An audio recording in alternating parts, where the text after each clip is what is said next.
Ó Mãe Santíssima, intercedei por nós para que possamos bem compreender os ensinamentos de vosso Divino Filho, nosso Senhor e Salvador Jesus Cristo, e as explicações dos pais da Igreja.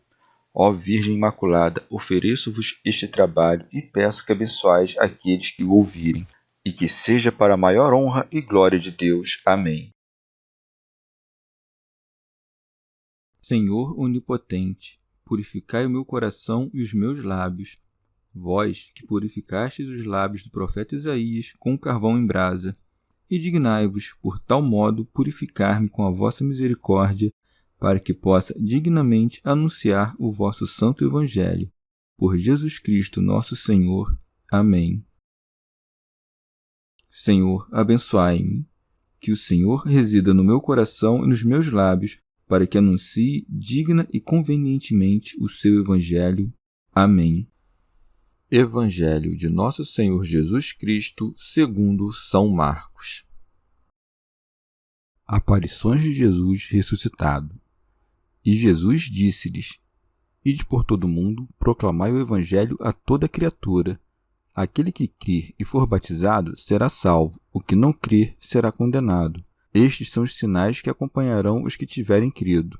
Em meu nome expulsarão demônios, falarão em novas línguas, pegarão em serpentes, e se beberem algum veneno mortífero, nada sofrerão. Imporão as mãos sobre os enfermos, e estes ficarão curados. Ora, o Senhor Jesus, depois de lhes ter falado, foi arrebatado ao céu e sentou-se à direita de Deus, e eles saíram a pregar por toda parte, agindo com eles o Senhor e confirmando a palavra por meio dos sinais que a acompanhavam. Comentários dos Pais da Igreja. Teofilacto Diócrida. Ou a toda criatura, isto é, ao que crê e ao que não crê. Segue-se: aquele que crer e for batizado será salvo. Com efeito, não basta crer, pois quem crê e ainda não foi batizado, sendo ainda catecúmeno, ainda não conquistou a salvação de modo pleno. São Gregório Magno. Talvez cada um diga consigo mesmo: já criei, serei salvo.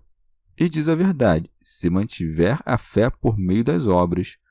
Com efeito, verdadeira é a fé que não contradiz com as obras o que diz com as palavras. Segue-se: o que não crer será condenado. São Beda. Que diremos aqui sobre os pequeninos, que pela idade ainda não têm capacidade para crer? Porque sobre os maiores não há dúvida, pois na Igreja do Salvador os pequeninos creem por meio de outros, assim como, de outros, levam os pecados que lhes são perdoados no batismo. Segue-se: estes são os sinais que acompanharão os que tiverem crido. Em meu nome expulsarão demônios, falarão em novas línguas, pegarão em serpentes. Teofilacto Diócrida. Isto é, dissiparão os poderes intelectuais, assim como que diz Lucas, a saber, caminhareis sobre serpentes e escorpiões. Deve ser compreendido de modo intelectual. Pode-se, no entanto, compreender-se também como referente às serpentes sensíveis, como Paulo não sofreu nenhum mal das serpentes. Segue-se: e se beberem algum veneno mortífero, nada sofrerão. Lemos nos relatos muitos de tais feitos, pois há muitos guardados com o sinal de Cristo, os venenos ingeridos não puderam fazer mal. Segue-se: imporão as mãos sobre os enfermos, e estes ficarão curados. São Gregório Magno.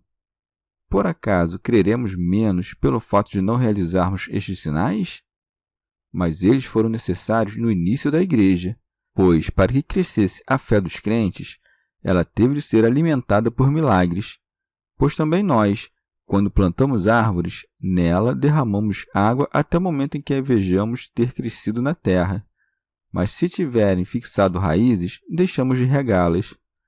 Sobre estes sinais e virtudes, temos algo a considerar de modo mais sutil, pois a Santa Igreja faz todos os dias, espiritualmente, o que fazia então corporalmente pelos apóstolos. Com efeito, quando seus sacerdotes impõem, pela graça do exorcismo, as mãos sobre os crentes e proíbem os espíritos malignos de habitarem suas almas, que outra coisa fazem senão expulsar os demônios? E os fiéis que abandonaram as palavras seculares e ressoam os santos mistérios falam em novas línguas. Aqueles que, por suas boas exortações, retiram a malícia dos corações alheios, subtraem serpentes, manuseando-as. Aqueles que ouvem conselhos pestíferos, mas não são levados a praticar perversidades, bebem algo mortífero, mas que não lhes faz mal. E quando veem seus próximos se debilitarem na prática das boas obras e, com o exemplo de suas próprias obras, dão forças à vida deles, impõem as mãos sobre os enfermos e eles são curados. Tais milagres são tanto maiores quanto mais são espirituais, e quanto por eles não os corpos, mas as almas são reanimadas. Pseudo Crisóstomo. O Senhor Jesus, que havia descido do céu para libertar nossa natureza da enfermidade, também subiu aos céus. Por isso se diz: ora, o Senhor Jesus, depois de lhes ter falado, foi arrebatado ao céu. Santo Agostinho. Por estas palavras, parece ter mostrado, de modo satisfatório, que o discurso anteriormente citado foi o último que dirigiu a eles na terra, conquanto não pareça de todo modo forçar-nos a esta interpretação. Pois não disse, depois de lhes dizer estas coisas, razão pela qual se admite, se a necessidade o obrigar, que esta não tenha sido sua última fala, mas que o que foi dito, depois que assim lhes falou, elevou-se ao céu, pode referir-se a tudo que com eles falou durante todos aqueles dias. Mas porque aquilo que dissemos acima faz-nos antes supor que tenha sido o último dia, deve-se acreditar que, depois da predita fala recordada por Marcos, conjuntamente também com as palavras recordadas nos Atos dos Apóstolos, o Senhor subiu aos céus. São Gregório Magno. No Antigo Testamento, aprendemos que Elias foi arrebatado aos céus, mas um é o céu etéreo, outro é o céu aéreo. O céu aéreo é próximo da terra, portanto, Elias foi levado ao céu aéreo, de modo que foi repentinamente conduzido a uma região secreta onde vive num grande repouso da carne e do espírito até que retorne, no final do mundo, e pague sua dívida com a morte. Deve-se notar também que, segundo lemos, Elias subiu aos céus num carro para demonstrar-lhes abertamente que, sendo um simples homem, necessitava de um auxílio alheio. Já quanto ao nosso Redentor, não cremos que foi elevado por um carro ou por anjos, pois quem fez todas as coisas era elevado por seu poder sobre todas as coisas. Devemos também considerar o que Marcos acrescentou, e sentou-se à direita de Deus, ao passo que Estevão disse: eis que vejo nos céus abertos e o Filho do Homem em pé à direita de Deus. Mas estar sentado é próprio de quem julga, já estar de pé é próprio de quem luta ou auxilia. Estevão, portanto, estando em meio ao combate dos sofrimentos, viu de pé aquele que teve como auxiliador. Mas aqui Marcos o descreve depois da ascensão, como estando sentado numa vez que, depois da glória de sua ascensão, será visto no fim como juiz. Santo Agostinho. Não devemos compreender este ato de sentar-se como relativo aos membros humanos, como se o pai se sentasse à esquerda e o filho à direita, mas compreendamos a própria direita como o poder que aquele homem recebeu de Deus, de modo que virá para julgar aquele que primeiro veio para ser julgado. Com efeito, sentar-se compreende-se como habitar. Do mesmo modo como dizemos sobre algum homem, sediou-se naquela pátria por 3 anos, assim, pois, crede que Cristo habita à direita do Pai, pois é bem-aventurado e habita na bem-aventurança, que se denomina direita do Pai. Ali, com efeito, tudo é direito, pois não há nenhuma miséria, segue-se. E eles saíram a pregar por toda parte, agindo com eles o Senhor e confirmando a palavra por meio dos sinais que acompanhavam. São Beda. É de notar que, ao escrever seu evangelho, o evangelista Marcos prolongou-o para tempos tão longínquos quanto começou em tempos tardios, pois começou do início da pregação do evangelho realizada por João e chegou narrando até o tempo em que os apóstolos semearam a mesma palavra do evangelho por todo o mundo.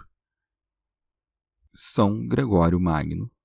O que se deve considerar nisto, senão que a obediência segue o preceito e que os sinais seguiram a obediência? Pois o Senhor havia preceituado: ide por todo o mundo, pregai o evangelho, e nos Atos dos Apóstolos, sereis minhas testemunhas até a extremidade da terra. Santo Agostinho. Mas de que maneira esta pregação foi completada pelos apóstolos, sabendo que agora há povos entre os quais começou há pouco, e outros entre os quais ainda até não começou a se cumprir?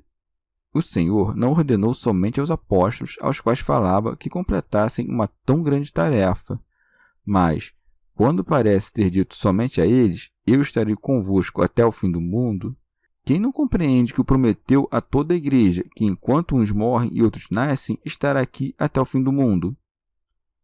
Teofilacto, Diócrida. Deve-se saber também que a palavra se confirma pelas obras, assim como, entre os apóstolos, o discurso era confirmado pelos sinais que se seguiram. Que se faça, ó Cristo, que os discursos que pela virtude proferimos se confirmem por obras e atos, que finalmente sejamos perfeitos com vossa cooperação em todas as palavras e obras, pois a vós cabe a glória tanto dos discursos quanto das obras.